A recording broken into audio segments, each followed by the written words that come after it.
सत्यमार्ग YouTube channel हेरेर बस्नुहुने हजुरहरू सम्पूर्ण श्रद्धालु भक्तजनहरूमा सर्वप्रथम जय श्री राधे, जय श्री कृष्ण, जय माता स्वस्थानी। यहाँको दिन शुभ रहोस्, मंगल रहोस्, भगवती माताको कृपा प्राप्त भइरहोस्। मनले सोचेका, मनले आँटेका अनि मनले चिताएका कामहरू, अधुरा रहेका कामहरू, तपाईले थालनी गर्नुभएका कामहरू यो माघ महिनाभित्र पूरा हुँदै जाओस्। कुनै पनि प्रकारको दुःख, कष्ट, पीडा केही पनि नआओस्। जीवनमा सफलता प्राप्त होस्, भगवती मातासँग यही कामना गर्न चाहन्छु। अनि हजुरलाई हार्दिक सुस्वागतम पनि गर्न चाहन्छु सत्यमार्ग युट्युब च्यानलमा। यतिखेर तपाईले सत्यमार्ग युट्युब च्यानलको माध्यमबाट श्री स्वस्थानी व्रत कथा सुनिराख्नु भएको छ। दर्शक महानुभावहरू, दोस्रो अध्यायको कथा त हामीले श्रवण गरिसक्यौं। आज म तपाईहरुलाई तेस्रो अध्यायको दिव्य कथा सुनाउने छु, जसमा माता सतीले आफ्नै पिताको घरमा गएर आफ्नो देहलाई त्याग गर्नुभएको थियो। यसको कारण के थियो? माता सतीले किन आफ्नो देहलाई त्याग गर्नुभयो? पिताकै घरमा गएर भगवान भोले बाबा यति माया गर्ने अनि माता पिताले पनि यति माया गरेको सतीले आफ्नो पिताकै घरमा गएर आफ्नो देहलाई किन त्याग गर्नुभयो? त्यो प्रसंगमा आज हजुरलाई सुनाउने छु तेस्रो अध्यायको दिव्य कथामा। कथा सुरु गर्नुभन्दा अगाडि एउटा जानकारी पनि गराउँछु। यदि तपाई सत्यमार्ग युट्युब च्यानलमा पहिलोचोटि आउनु भएको छ र पहिलोचोटि हाम्रो युट्युब च्यानलमा तपाई हेर्दै हुनुहुन्छ दिव्य कथाहरू भने च्यानललाई सब्स्क्राइब गरिदिनु होला, लाइक गर्नुहोस् अनि कमेन्ट बक्समा गएर जय माता स्वस्थानी अवश्य लेख्नु होला है। किनकि तपाईको एउटा लाइक, एउटा कमेन्टले अनि एउटा शेयरले गर्दा हामीलाई धेरै शक्ति मिल्छ। यस्तै अन्य राम्रा थुप्रै भिडियोहरू ल्याउने हामीलाई पनि उत्साह जागेर आउँछ, मनमा इच्छा जागेर आउँछ, मनमा कामनाहरू जागेर आउँछन् अनि हामीले तपाईको बीचमा राम्रा राम्रा कथा प्रसंगहरू, दिव्य कथा, यस्तै प्रकारका भनौं न जीवनमा उपयोगी कुरा, जानेका कुराहरू तपाईहरुको बीचमा लिएर आउँछौं। त्यसैले च्यानललाई सब्स्क्राइब गरेर बेल आइकनलाई पनि क्लिक गर्नुहोस् है त। अब आज तेस्रो अध्यायको दिव्य कथा दर्शक महानुभावहरू म सुनाउन गइरहेको छु। सबैभन्दा पहिले कथा सुन्नु भन्दा अगाडि भनिन्छ हात जोडेर पुष्पाञ्जली गर्नुपर्छ। किनकि जहाँ हामी नम्र भएर झुक्छौं नि, जुन ठाउँमा हामी झुकेका हुन्छौं त्यो ठाउँमा पक्कै पनि केही न केही कृपा प्राप्त हुन्छ। यदि हामी झुकेनौं अनि हामीले यो मनले हैन कुनै चीजमा पनि शिर निहुर्याउने इच्छा जागृत भएन भने त्यहाँ त्यो कार्यहरू सफल बन्दैनन्, त्यो कार्यहरू अधुरा हुन्छन्। त्यसैले गर्दाखेरि शिर निहुराएर उनी भगवती माता श्री स्वस्थानीको चरण कमलमा आफ्नो जीवनलाई अर्पण गर्नुपर्छ अनि यो मनले उनी भगवतीको कृपा प्राप्त गर्नका लागि उनीको श्री चरणमा वन्दन गर्नुपर्छ। त्यसैले आउनु सबैभन्दा पहिले हात जोडेर पुष्प लिएर प्रार्थना गरौं। यदि पुष्प छैन तपाईसँग, हात जोड्ने अवस्थामा पनि तपाई हुनुहुन्न भने यो मनैबाट सम्झिनुस् माता स्वस्थानीलाई। यहाँको प्रतिनिधित्व मैले गरेर हजुरका कामनाहरू पूरा होस् भन्ने प्रार्थना भगवती मातासँग गर्दिनेछु अनि हजुरले चाहिँ मनबाट ओम श्री स्वस्थानी परमेश्वरीयै नमः यो जप गर्नु होला है। आउन सुरु गरौं आजको तेस्रो अध्याय प्रार्थनाबाट। ओम यम ब्रह्मा वरुणेन्द्र रुद्रमरुत स्तनुवन्ति दिव्यैस्तवैर् वेदैः साङ्गपदक्रमोपनिषदैर् गायन्ति यं सामगा ध्यानावस्थित तद्गतेन मनसा पश्यन्ति यं योगिनो यस्यान्तं न विदुःसुरासुरगण देवाय तस्मै नमः।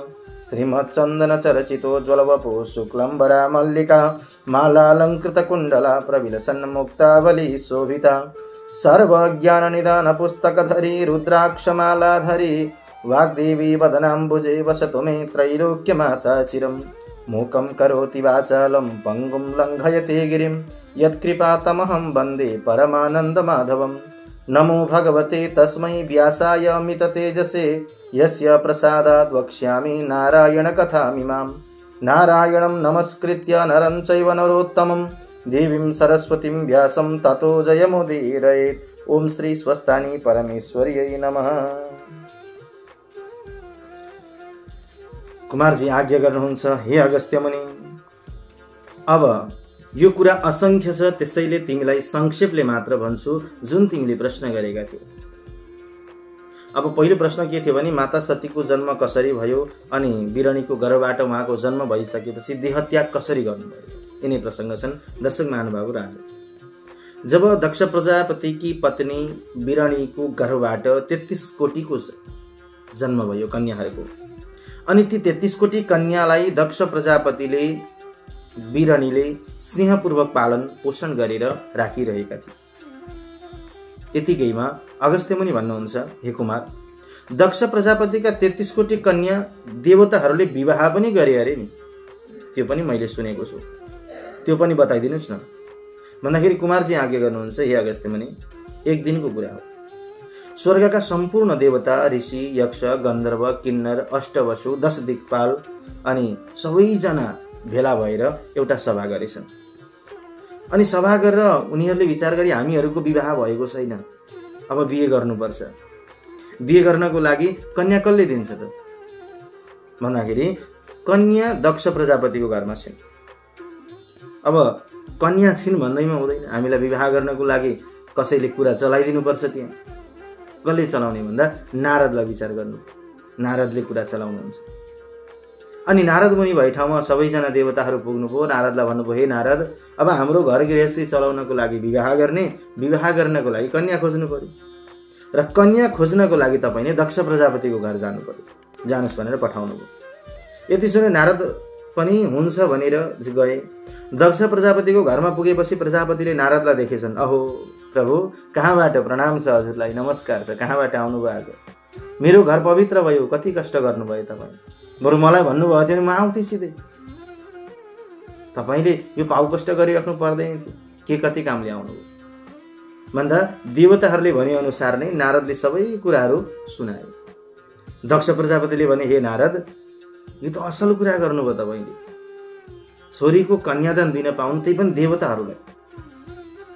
यो भन्दा ठुलो कुरो मलाई के छ र?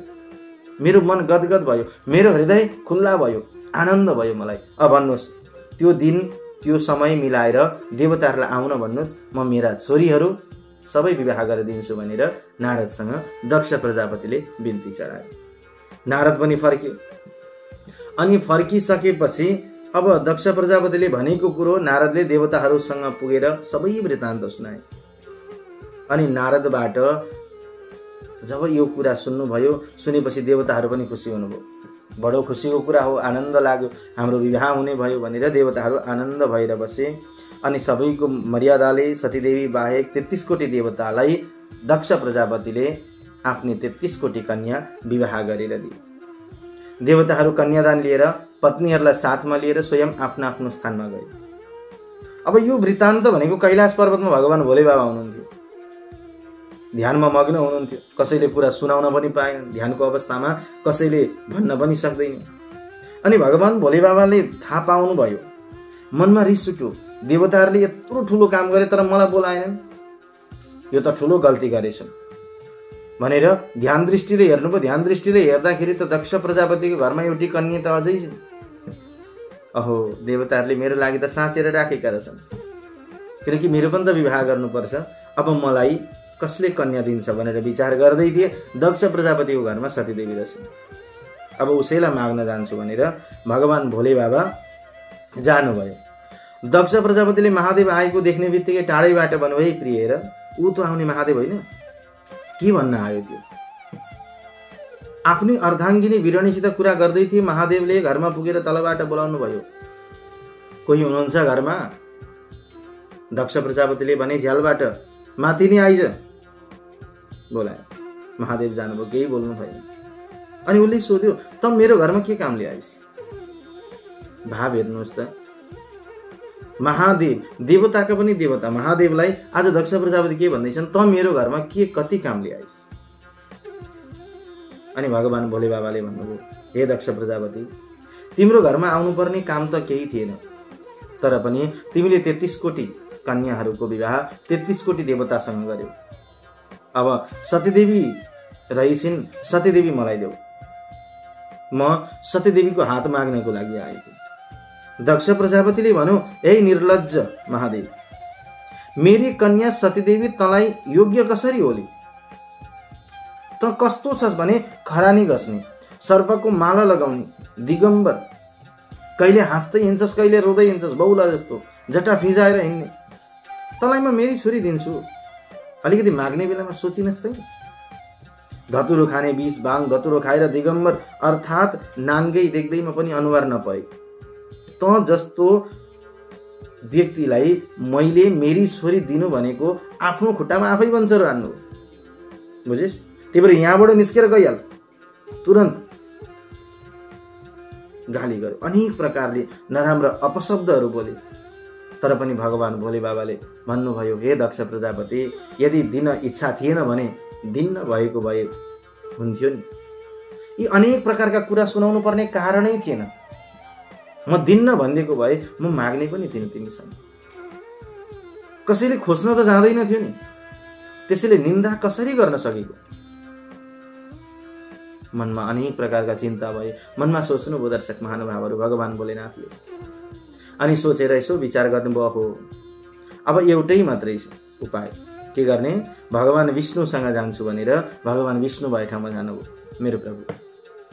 अनि भगवान विष्णुले महादेव आउनुभयो भनेको चाल पाउने बित्तिकै, देख्ने बित्तिकै जुरुक्क उठ्नुभयो। झट्ट आसनबाट उठेर बसाउनु भयो, प्रभु भोलेनाथ आज मेरो घरमा के कति काम पर्यो प्रभु, मलाई डाक्नु भएको थिएन, म आफै आउँथेँ नि, हजुरले किन यो दुःख गर्नुभयो? भगवान विष्णुले भन्नुभयो। अनि भगवान महादेव भन्नुहुन्छ, हे विष्णु, दक्ष प्रजापतिको घरमा म सतीदेवीलाई माग्न भनेर गएको थिएँ, यस्ता वचनहरू प्रयोग गरे भने सम्पूर्ण वृत्तान्त सुनाउनु भयो।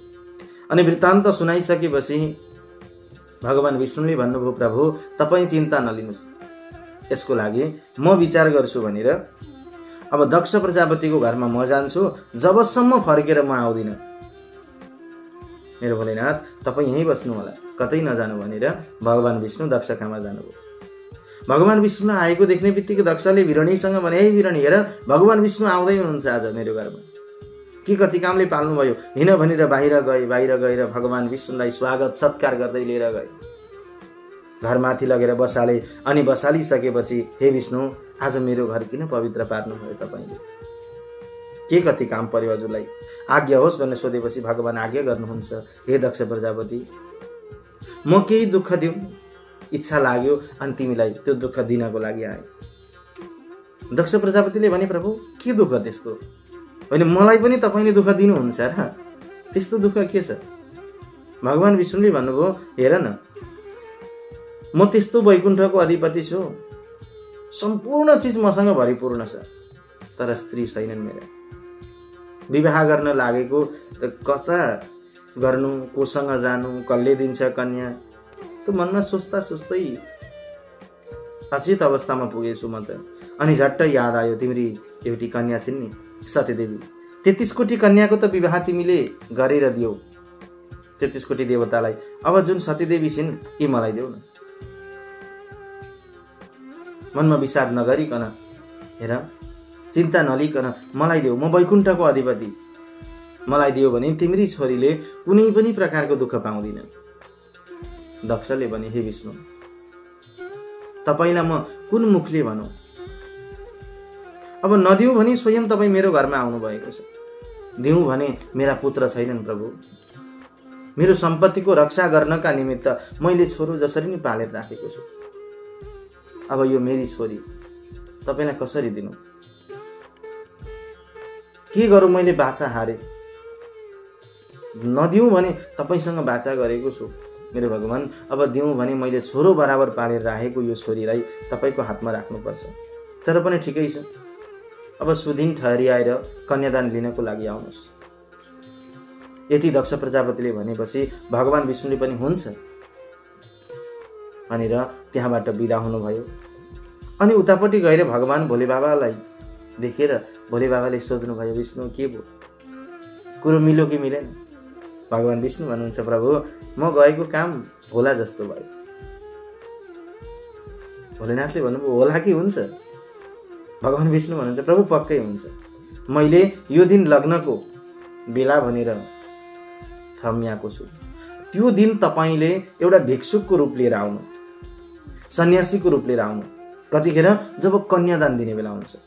कन्यादान दिने बेलामा तपाईँ जब आउनुहुन्छ अनि आइसकेपछि भन्नु, यही दक्ष प्रजापति, म टाढाबाट आएको भिक्षुक हुँ, मलाई भिक्षा नदिकन यदि तिमीले कन्यादान दियौ भने, भिक्षा नदिकन तिमी कन्यादानको लागि तयारी गर्यौ भने आज कन्यादान लिने र दिने दुवैजनालाई श्राप दिन्छु भनेर अठोट भएर बस्नु।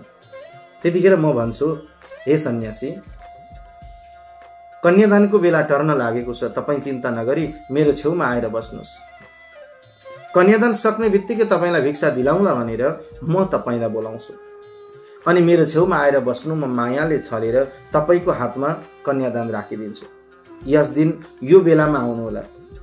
अनि दक्ष प्रजापतिसित भएको कुराको विस्तार गर्नुभयो। महादेवले पनि भन्नुभयो, हुन्छ विष्णु, अब यति भएपछि मलाई पुग्यो भनेर भगवान भोलेनाथ पनि कैलाश पर्वततिर लाग्नुभयो त्यो दिनको पर्खाइमा। दर्शक महानुभावहरू, भगवान भोले बाबा कैलाशतिर जाँदै हुनुहुन्छ। अब हामीले पनि बिदा माग्ने बेला भयो, किनकि आज तेस्रो अध्याय श्री स्कन्द पुराण केदारखण्ड माघ महात्म्य कुमार अगस्त संवाद श्री स्वस्थानी परमेश्वरी व्रत कथा दक्ष कन्या विवाह वर्णनको तेस्रो अध्याय पूर्ण भइसकेको छ। अब चौथो अध्यायमा हामी भगवान भोले बाबा र सतीदेवीको विवाहको प्रसङ्ग श्रवण गर्नेछौँ। त्यसपछि अगाडिको प्रसङ्ग प्रत्येक दिनका एक एक अध्याय गर्दै हामी सुन्दै जानेछौँ र आजलाई तेस्रो अध्यायको साथसाथै मैले पनि बिदा माग्छु। जानुभन्दा अगाडि फेरि प्रार्थना गर्नुपर्छ नि, बिर्सिनु भयो होला, फेरि नबिर्सिकन आउनुहोस्। यो मनले एकचित्त भएर एक भक्ति राखेर उनी भगवती माता श्री स्वस्थानीको प्रार्थना गरौँ।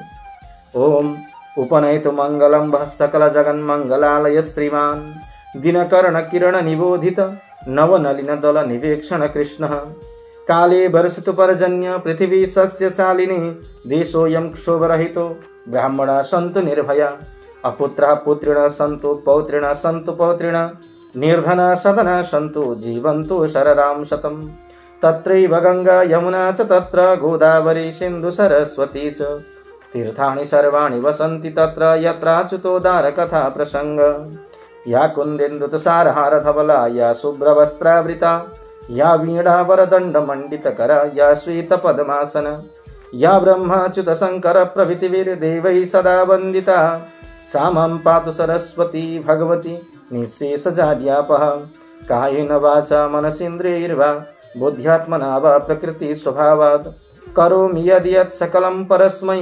नारायणायेति समर्पयेतत्। ओम श्री स्वस्थानी परमेश्वर्यै नमो नमः।